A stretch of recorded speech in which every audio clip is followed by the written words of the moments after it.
cette première partie sur les suites, on va commencer par quelques généralités et je vais insister essentiellement au début de cette vidéo, en tout cas sur les notations. Attention à ne pas aller trop vite, il faut vraiment que vous compreniez bien les notations pour ne pas faire d'erreur par la suite. Alors, c'est parti, sur les réseaux sociaux, on peut trouver à certains moments des suites logiques, des petites devinettes comme ça où il faut retrouver le nombre suivant. Donc bien sûr, n'hésitez pas à mettre pause, à essayer de trouver par vous-même. Moi, j'enchaîne. La première suite, ce n'est pas du tout une suite numérique, qui veut dire qu'il n'y a aucun calcul à faire pour passer au terme d'après. C'est de l'observation et de la logique. Donc, je vois d'abord un seul 1, d'où le nombre d'après, 1, 1. Dans le nombre 11, je vois 2, 1, d'où le nombre suivant, 21, 2, 1. Dans 21, je vois 1, 2 et 1, 1, d'où le nombre suivant, 1, 2, 1, 1. Et donc, si je veux continuer, il me suffit de dire que je vois 1, 1, ensuite 1, 2 et ensuite 2, 1. Et je peux continuer cette logique aussi loin que je veux. La deuxième suite, elle, c'est bien une suite numérique. Donc, je vois que les nombres augmentent très rapidement. Je vais plutôt chercher une multiplication à faire pour aller au terme suivant. Et donc, je me rends compte que pour aller de 1 à 2, c'est x2. De 2 à 6, c'est x3. De 6 à 42, c'est x7. Et si j'ai une calculatrice, je vais vérifier que pour passer de 42 à 1806, il suffit de faire x 43. À chaque fois, je multiplie le nombre par celui qui le suit. Et donc, pour le prochain, il suffira de faire fois 1807, ce qui nous donne 3 267 054. Et là aussi, vous pouvez aller aussi loin que vous voulez. Alors, une suite, je la note UN entre parenthèses, c'est toute la liste des nombres. Voilà comment ça se note, c'est juste une notation. En bas, je mets un petit n dans grand N, qui veut dire que mon petit n, ça va être n'importe quel nombre entier, et je vais détailler sur l'exemple après ce que ça veut dire. Une suite, c'est une liste ordonnée de nombres, donc la position a une importance, vu que c'est ordonné. Tel que pour tout rang n, il est associé un terme de la suite notée un. Alors, je considère dans le premier exemple la suite des nombres pairs. Donc, je la nomme U, encore une fois, U petit n, et ça va être tous les 2n. Ah oui, les nombres pairs, c'est de la forme 2 fois quelque chose. Et je dis que mon petit n, je vais le prendre dans l'ensemble des naturels. Donc, c'est n'importe quel nombre à partir de 0, 1, 2, etc. Et je vais aussi loin que je veux. Quand je vais calculer ces nombres-là, ça va bien me donner une suite de nombres, les uns à la suite des autres. Et donc chacun, je vais lui donner un nom pour pouvoir dire duquel je parle. C'est vraiment juste pour ça qu'on utilise une notation. Donc quand je nomme U0 ici, ça veut dire que ça va être les nombres de ma liste qui s'appelle U, puisque c'est le nom qu'on lui a donné juste avant. Et le petit indice en bas, le petit 0 en bas, ça me dit que c'est le rang 0, c'est sa position dans la liste. Il est au tout départ puisqu'il est à la rangée 0. Vous pouvez imaginer que vous les mettez les uns à côté des autres et que vous donnez un nombre à chaque rangée, bien évidemment, dans l'ordre, sinon on s'y perd. Donc le U0, ça veut juste dire que c'est un nombre de la liste U et que c'est à la position 0. Comment je le calcule ? Puisqu'il est à la position 0, je vais faire mon calcul 2 fois 0. 2 fois 0, ça fait bien 0. De la même manière, je calcule le deuxième terme au rang 1. Alors oui, c'est pas très pratique puisque le premier terme, c'est pas le rang 1, c'est le rang 0 généralement. Donc il y aura un petit décalage, mais on s'y fait très vite.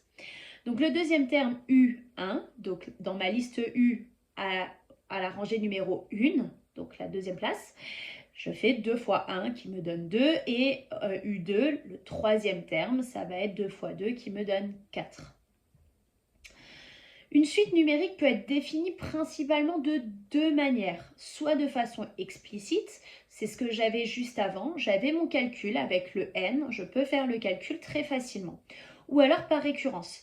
Par récurrence, ça veut dire que j'ai besoin d'un terme pour avoir le suivant, c'est ça que ça signifie. Deux exemples pour illustrer ça. Je commence à travailler avec la suite Vn, cette fois-ci, définie en fonction de n par Vn, qui est égal à 3 puissance n plus 1. Donc si je veux calculer le premier terme, le nombre de la liste V à la rangée 0, donc V0, je remplace le n par 0. Ça me donne donc 3 puissance 0 plus 1, Un nombre à la puissance 0, je rappelle, ça fait toujours 1, plus 1, ça fait donc 2. V1, bah, je remplace le n par 1.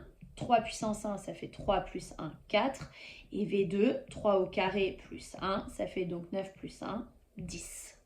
Et je continue avec la deuxième suite, Wn. Donc ma liste de nombres s'appelle cette fois-ci W. Elle est définie par récurrence. Je vois que je peux calculer Wn plus 1. Il y a un calcul derrière et il y a un W0. Alors, juste une petite remarque sur la notation. Qu'est-ce que ça veut dire ça? Alors déjà, attention, c'est différent de ça. Ça veut dire le nombre à la rangée n auquel je rajoute 1.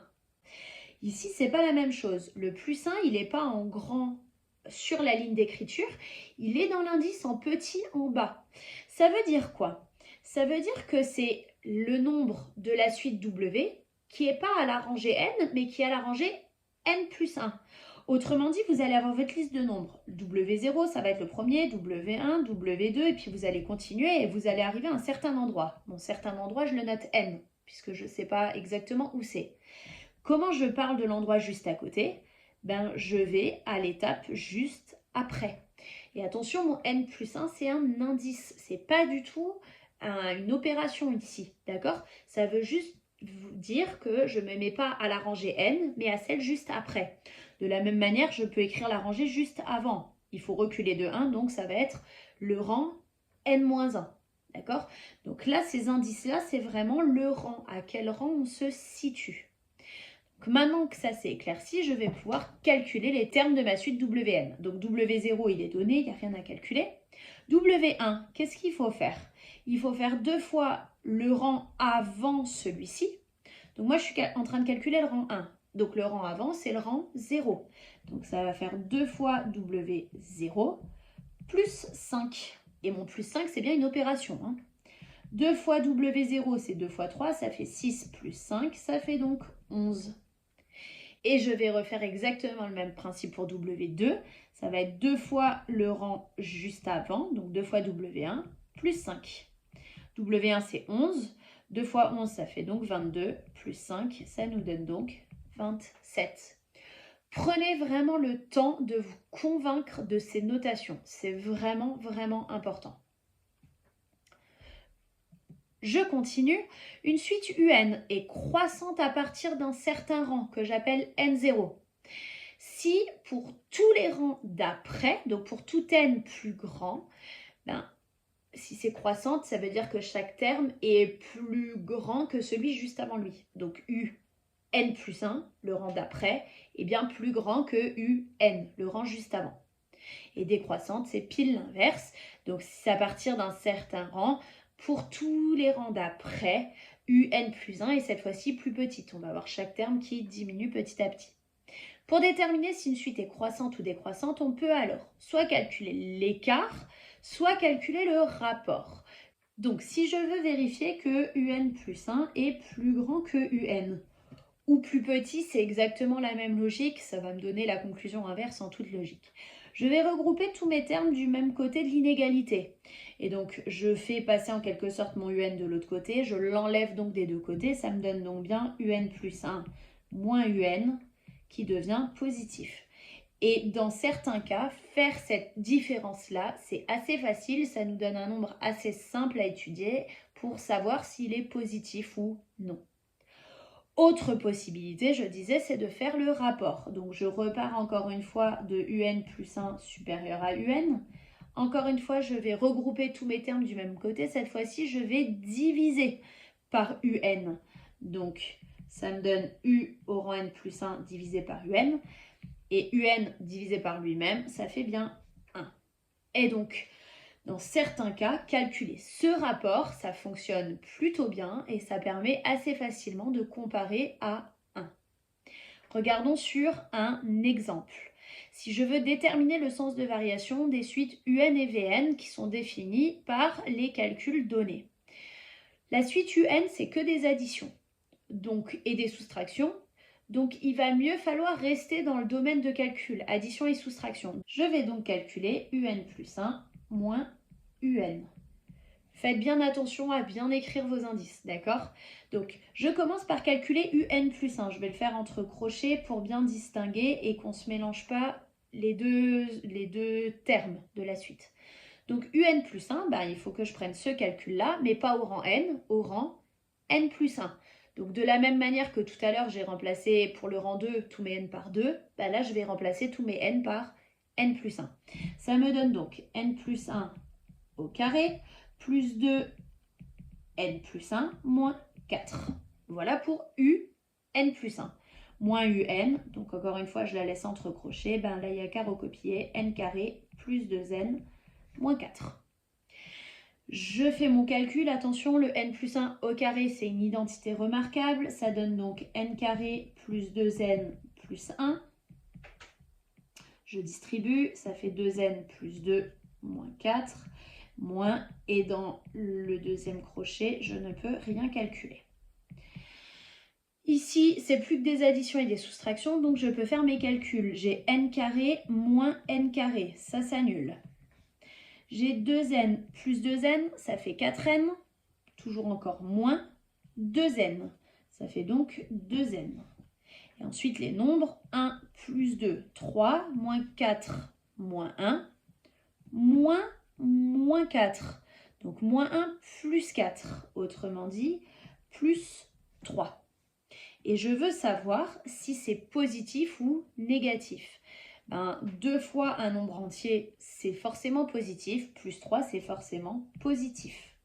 Si je repasse là-dedans mon UN de l'autre côté, ça me donne donc que UN plus 1 est plus grand que UN, autrement dit, ma suite UN, pour tout nombre n, elle est croissante, puisque chacun des UN plus 1 est plus grand que celui juste avant. Je fais la même chose avec Vn. Cette fois-ci, Vn est défini par division. Donc je ne vais pas soustraire, je vais faire le rapport. Et j'espère que ça va bien se simplifier. Donc je calcule Vn plus 1 sur Vn. Encore une fois, je remplace tous mes n par n plus 1. Donc moins 3 sur n plus 1, et n plus 1 plus 1, ça me donne donc n plus 2. Et Vn, c'est moins 3 sur n fois n plus 1. Pour faire une division de fraction, il faut multiplier par l'inverse. Ça me donne donc moins 3 fois n plus 1 sur n plus 2 fois n plus 1 sur moins 3. Les moins 3 se simplifient, les n plus 1 se simplifient. Ça me donne donc n sur n plus 2. Et un nombre divisé par quelque chose de plus grand que lui, c'est toujours inférieur à 1. Encore une fois, je vais repasser là-dedans le Vn de l'autre côté. Ça me donne donc Vn plus 1 est inférieur à Vn. Autrement dit, ma suite Vn, cette fois-ci, elle est décroissante puisque chaque terme est plus petit que le terme précédent. Et voilà pour les généralités.